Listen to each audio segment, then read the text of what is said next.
The clinking of champagne glasses echoed softly through the upscale restaurant, a shimmering backdrop to the laughter and chatter swirling around us. It was a day meant for celebration. A milestone. A proud moment I had envisioned for years. Amelia, my brilliant daughter, still wore her graduation cap perched jauntily on her head. Her cheeks flushed with excitement. Friends, family, colleagues, they all gathered here to honor her achievements. I sat at the head of the table, soaking in the joy, the sense of completion, the feeling that maybe, just maybe, the sacrifices had been worth it. Gregory, my husband of 28 years, stood and tapped his glass with a silver spoon. The room's conversations faded to a respectful hush, everyone turning their attention to him, expecting the usual proud father speech. My heart swelled a little. Maybe, despite the tension simmering between us lately, today would be different. Today would be about Amelia, about family, about love enduring. And then, he opened his mouth. I've decided to start a new life without you. The words sliced through the air like a blade. For a heartbeat, no one moved. I could hear the faint clatter of a fork slipping from someone's hand. The soft gasp of an older aunt at the far end of the table. 50 pairs of eyes swung between Gregory and me, waiting for the inevitable explosion, the tears, the shouting, the scene. But I didn't give them what they were expecting. Instead, I smiled, a calm, measured smile, the kind you practice in the mirror when you're learning how not to shatter in public.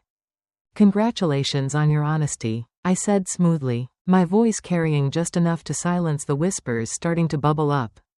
I am Bianca Caldwell. I am 54 years old. And until that very moment, I had been playing the role of the devoted wife and mother perfectly, too perfectly.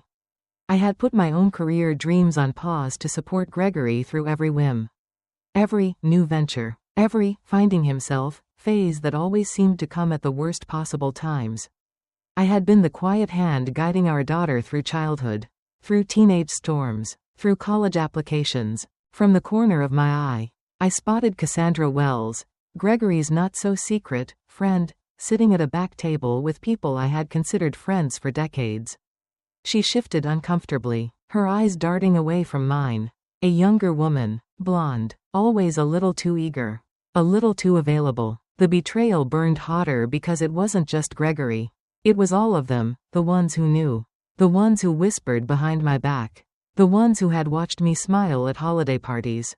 Oblivious, I reached into my handbag, my fingers steady, and pulled out a sealed, cream-colored envelope. Without a word, I leaned across and placed it beside Gregory's untouched plate. He frowned, confused, the self-satisfaction of his announcement faltering. "What's this?" he asked, his voice a few notes higher than it had been a minute ago. "Something for you to read later," I said gently. I turned to Amelia, whose face had gone ghostly pale. Her wide eyes, her trembling lip, my heart ached. But I leaned in and kissed her cheek. "I am so proud of you, sweetheart. This day is still yours." Straightening my dress, smoothing the imaginary wrinkles of a life well lived, I stood and faced the stunned crowd. "Please," I said warmly, "enjoy your meal. I wish you all a lovely afternoon." And just like that, I walked out, head held high, shoulders back, 50 pairs of eyes boring into my retreating figure. Behind me, the heavy door swung shut with a finality that felt like a full stop at the end of a long, painful sentence. Outside, the Augusta summer heat pressed against me like a wall. It was heavy, suffocating, and yet, for the first time in years, I could breathe, really breathe. I drew a deep lungful of thick, humid air, feeling it settle into my bones, feeling a strange and unfamiliar sense of freedom. The restaurant door crashed open behind me. Gregory's voice, usually so smooth, now rang out shrill and desperate. "Bianca, what the hell is this? What have you done?" I didn't turn around. I didn't need to. His footsteps pounded after me, the frantic energy of a man who had been so sure of his script, only to find the lines rewritten without his permission. I allowed myself a small, private smile. The envelope, oh, the envelope, was just the beginning. Inside were the preliminary divorce papers. Inside was a carefully compiled packet of evidence, financial irregularities, infidelities, all neatly tabbed and indexed. And inside was something even more devastating, a copy of the prenuptial agreement Gregory had insisted upon nearly 3 decades ago. Back when I had more money than he did. Back when he thought he was protecting himself. Poor Gregory. He had never been good at reading the fine print. I didn't get into my car immediately. Instead, I strolled down the sidewalk, feeling the sun beat against my skin, feeling the weight of 28 years slip off my shoulders with every step. I heard him yelling behind me, bargaining, threatening, his voice getting smaller as I put distance between us. Today was Amelia's day. Today was the day my daughter stepped into her future, and so would I. As I rounded the corner and slipped into my car, I allowed myself one last glance at the restaurant. Through the glass, I could see them, the guests, still seated awkwardly, murmuring, exchanging looks. Cassandra standing uncertainly near Gregory, who was now waving the envelope around like it might explode. It already had, and the aftershocks were only beginning. I drove away, the hum of the engine a low, comforting purr beneath me. I had places to be, plans to set into motion. Gregory had set this game in motion. Sure, but he had no idea I had been playing my own game all along. And unlike him, I intended to win. I didn't drive home right away. Not because I didn't know what to do, but because I knew exactly what needed to happen next. And I needed a moment to savor it. For 28 years, every major decision had revolved around Gregory's ambitions, his failures, his needs. Today, for the first time in decades, every move would be about me. I pulled into the familiar parking lot of a little coffee shop 2 blocks from the restaurant, the same spot where I had waited through Amelia's piano lessons, her tutoring sessions, her teenage rebellions. It felt fitting to anchor myself here, in a place layered with memories of who I had been before I became someone's afterthought. Inside, the smell of fresh brewed coffee and cinnamon wrapped around me like a warm embrace. I ordered a cappuccino, found a corner table, and slid my tablet from my bag. With a few taps, the files I had meticulously built over the past 6 months opened before me. Financial statements, private investigator reports, email printouts, bank transfer receipts, all of it organized, highlighted, time-stamped. Gregory had been sloppy, thinking that moving money in small amounts to a separate account wouldn't raise any alarms. Maybe he forgot I had been a senior finance manager before I was a full-time mother and wife. Maybe he thought I was too distracted, too trusting, too tired. The first major twist came 3 months ago. A late-night phone call from our credit union, alerting me to unusual activity on one of our savings accounts. Small amounts siphoned out like a slow leak in a dam.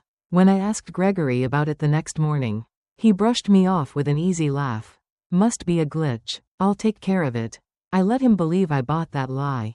I let him dig his own grave.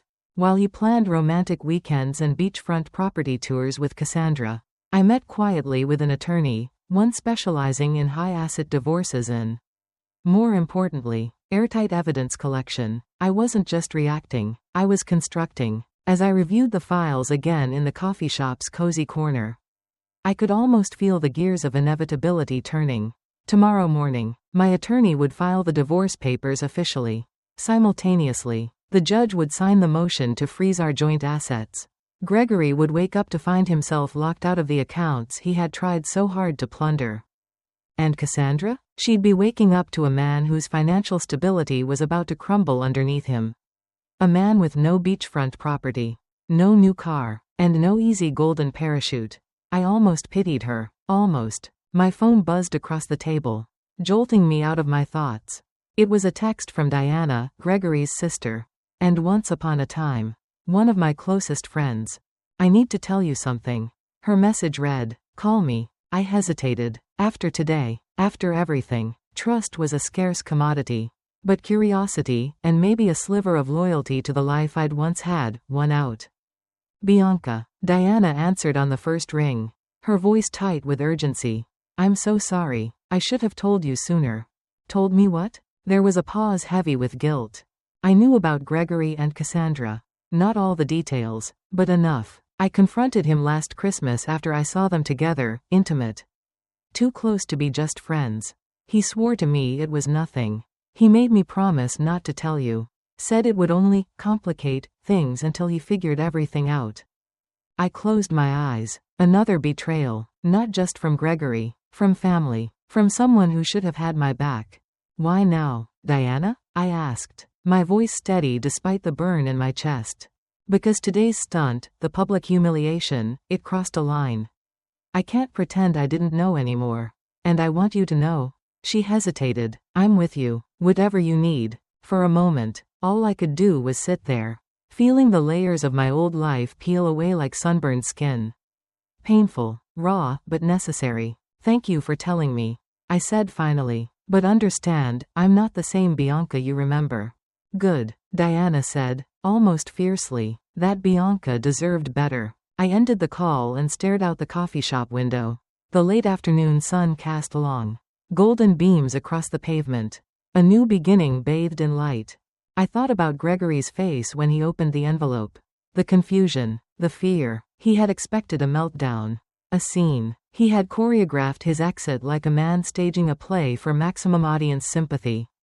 Instead, he found himself alone on stage. His leading lady already gone. Script rewritten. Audience turned hostile. Twist number 2 was already in motion. My attorney had filed an emergency motion to freeze not just the joint accounts, but also Gregory's newly opened personal account, citing suspicion of asset dissipation. A judge who had seen Gregory's kind 1,000 times before signed off without hesitation. By tomorrow noon, he would be locked out of everything except a small allowance for basic living expenses, just enough to get by. But nowhere near enough to finance a shiny new life with Cassandra. And the best part? He wouldn't know it until it was too late. Savoring that thought, I gathered my things and walked back to my car. The evening air cool and electric against my skin. There was still much to do. I had meetings lined up with financial advisors, real estate appraisers, and the private investigator who had been tailing Gregory for months. I had prepared meticulously for this day, for this new life. This wasn't about revenge alone. It was about liberation. As I pulled out of the parking lot, my phone buzzed again. A new message, this time from an unknown number. You think you've won. You haven't. We'll see who ends up alone. No name, no signature, but I knew the sender. Gregory was panicking. Good. Let him sweat. Let him feel the slow, creeping dread of a future slipping away. I smiled to myself as I merged onto the road, heading home for the last night I would ever spend under the same roof as the man who had underestimated me so completely. Tomorrow, the real game would begin. The morning sun broke through the windows like a spotlight, slicing across the hardwood floors of our house. No, my house. I stood in the kitchen, a cup of coffee in my hand, staring out over the backyard as the familiar world around me shifted into something sharper, clearer. At precisely 8:30, my attorney confirmed the filing was complete. The divorce petition was in the system. The asset freeze order had been executed. Gregory's financial empire, the one he thought he'd hidden so carefully, was locked tighter than Fort Knox. I didn't have long to wait. Around 9, the front door slammed open. I didn't flinch. I had expected the storm. Gregory barreled into the kitchen, his face a furious shade of red. His hair mussed like he'd run his hands through it 100 times in frustration. What the hell did you do, Bianca? I took a slow sip of my coffee, savoring the bitterness. Good morning to you, too. He slapped a stack of papers onto the counter, the notice from the court, the frozen account summaries. His hands were trembling. You can't do this. I already did, I said evenly, and the judge agrees with me. You're being vindictive, irrational. You're ruining everything. I tilted my head slightly, studying him like an insect pinned under glass. Everything? You mean your plans for a beachfront retirement with Cassandra? Or the secret accounts you thought I wouldn't notice? The twist hit him hard. I could see it. He realized then that I hadn't just reacted impulsively after his announcement. I had known. I had planned. He paced the kitchen like a caged animal. You don't understand, Bianca. I needed a fresh start. You needed, I echoed, to betray your wife and daughter in public? His face twisted into something almost pitiable. It wasn't supposed to happen like that. I set my coffee cup down gently. No, Gregory, it happened exactly the way you planned. You just didn't expect me to have a plan of my own. He sank onto a chair, his hands covering his face. You can't just freeze everything. He mumbled, I have obligations. You'll survive, I said coldly. I made sure of that. Unlike you, I thought about consequences. The doorbell rang then, sharp and insistent. Gregory jumped. I stayed seated, calm. Through the window, I saw the process server standing on the porch, documents in hand. Gregory opened the door and recoiled as he was formally served the summons to appear in court for our preliminary hearing. The real game, as I had promised myself, had officially begun. He turned back toward me, his face ashen. You're making a mistake. You're going to regret this. I stood slowly, gathering my purse and overnight bag. No, Gregory, I said. The only mistake was trusting you for so long. I walked past him, leaving him standing hollow and stunned in the kitchen that had once been our home. Driving to Diana's house, my hands were steady on the wheel. No second thoughts, no doubts, only the calm clarity that comes when you finally choose yourself over someone else's chaos. When Diana opened the door, she enveloped me in a hug. Come in, she said. You're safe here. As I settled into her guest room, light-filled and serene, a message buzzed across my phone. It was Amelia. Mom, Dad's blowing up my phone, saying you're ruining his life. I told him to stop. Are you okay? I smiled sadly at the screen. My daughter, stronger than she realized. I'm okay, I texted back. I just need a little time. That afternoon, Diana and I sat on her porch swing, sipping iced tea. The sun dipped low, casting everything in a warm golden haze. You know, Diana said thoughtfully, Gregory always thought he was the smartest person in the room. I chuckled dryly. He forgot I used to be the one balancing the books. He also forgot, she said, giving me a sideways glance, that you're capable of playing the long game. I nodded, feeling the truth settle deep inside me. I had spent so many years adapting, surviving, accommodating. Now, for the first time, I was strategizing for myself. Just as the light began to fade, another text came through, this one from an unknown number. You think you've won? It's not over. I showed Diana, who rolled her eyes. He's unraveling, she said. Good, let him. That night, as I lay in the soft unfamiliar bed, I thought about Gregory's words, you'll regret this. Maybe there would be hard days ahead. Maybe there would be moments of doubt. But regret? Not for 1 second. Because while Gregory fought to cling to the life he thought he deserved, I was already building something far better. Freedom. And tomorrow, the first true battle in the courtroom would begin, and I was ready. The courthouse stood solid and gray against the bright Georgia sky. A monument to the fact that sometimes justice doesn't wear a shining armor. Sometimes it comes clad in concrete and procedural forms. As Diana and I pulled into the parking lot, I caught my reflection in the side mirror, composed, determined, not the woman who once would have cried in private and smiled in public. Inside, the air was cool and tense, filled with the low murmurs of lawyers, clerks, and people whose lives were about to change by a judge's decision. Gregory was already there, pacing by the double doors leading to the courtroom. His new lawyer, a harried young man barely older than Amelia, stood by awkwardly flipping through a stack of papers. Gregory caught sight of me and froze. I walked past him without slowing down, without offering him so much as a glance. He wasn't my husband anymore. He was just an obstacle in my way. Our preliminary hearing was scheduled to be short, mainly procedural, but critical. My lawyer, Philip, a calm, meticulous man with a knack for precision, greeted me with a firm nod. Ready? He asked. More than ready, I replied. When we entered the courtroom, the judge, a stern woman with piercing eyes and a reputation for no-nonsense rulings, looked up over her glasses and motioned us forward. Mrs. Caldwell, she began, your filings are thorough. Mr. Caldwell, your counsel has submitted objections regarding the prenuptial agreement's validity. Gregory's lawyer cleared his throat nervously. Your Honor, given the length of the marriage, we contend the agreement is outdated and...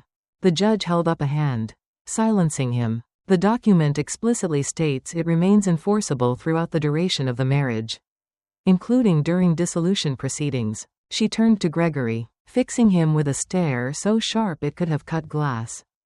You signed it, Mr. Caldwell. You benefited from it. Now you want to discard it because it no longer suits you? Gregory shifted uncomfortably, murmuring something his lawyer quickly brushed aside. The first twist hit when the judge ordered that all marital assets, homes, vehicles, investment accounts, remain under my control until the final division was decided. Gregory would have access to his personal account only for living expenses. A restriction that visibly tightened the muscles around his mouth. And the house in Augusta? Gregory's lawyer ventured. Surely, given Mr. Caldwell's contribution. The house, the judge interrupted, was funded primarily by Mrs. Caldwell's inheritance and remains in her name. Gregory turned an alarming shade of crimson. The hearing wrapped quicker than expected. As we exited the courtroom, Gregory's voice caught me just outside the door. "Bianca, please," he said, reaching out to touch my arm. I stepped back, not out of fear, but out of disgust. "Please what, Gregory? Forgive you? Pretend this didn't happen? I made mistakes," he said, his voice cracking, "but we had almost 3 decades together. Doesn't that count for something?" "It counted," I said softly, "right up until the moment you decided it didn't." He opened his mouth to argue, but I turned away, feeling more certain with every step I took. Outside, the sun was blindingly bright. Diana looped her arm through mine. "You were brilliant in there," she said. "I wasn't brilliant," I corrected. "I was prepared." We celebrated quietly with coffee and pie at a diner down the street. It wasn't champagne and laughter, it was better. It was real, honest, a new tradition for a new life. Later that evening, back at Diana's house, I sat in the sunroom scrolling through my phone when another message appeared, this time from Cassandra. "I hope you're happy. You've destroyed him." I stared at the message, blinking once, twice. Cassandra, the woman who had smiled at my Christmas parties, who had flirted in my living room, now blaming me for the fallout of her own choices. I didn't respond. I didn't need to. The universe was already answering for me. Twist number 2 of the day came fast. Philip called with an update. Not only had the financial freeze held strong, but the investigators had uncovered Gregory's attempt to quietly sell shares in a joint investment, an action that could be classified as asset dissipation under our prenup. "We have grounds," Philip said, "to file for an emergency hearing to lock down even more of his movement."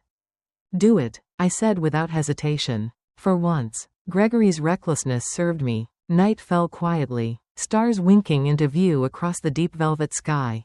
Diana and I sat on the porch swing again, wine glasses in hand, blankets over our knees. "It won't be long now," she said. I nodded. The final battle was on the horizon. But for the first time, I didn't feel fear. I felt power. Not the kind that comes from crushing someone else, the kind that comes from finally standing tall in your own life. "Tomorrow," I said, raising my glass in a silent toast. "We finish this." And as I sipped my wine under the endless southern sky, I realized the truth I'd been dancing around for months. Gregory hadn't just lost me. He had lost the version of himself that only existed because I had held him up. And now, without me, he was finally, irreversibly, crumbling. The final hearing dawned cool and gray. A thin mist curling along the streets of Augusta like the last whisper of a storm passing through. I stood in front of the courthouse, feeling the damp air cling to my skin. But inside, I was nothing but fire and steel. Diana squeezed my hand briefly before I stepped through the heavy double doors. Gregory was already inside, slumped at the defendant's table. His expensive suit rumpled, his face pale and drawn. His lawyer shuffled papers, whispering frantically. Across the aisle, Philip sat calm and collected, nodding to me as I took my seat beside him.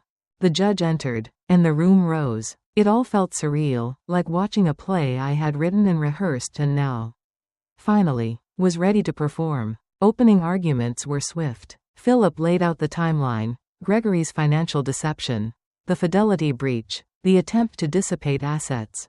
Gregory's lawyer stammered objections, but they rang hollow, the courtroom practically humming with inevitability. And then came the first major twist of the morning. Philip called the private investigator to the stand.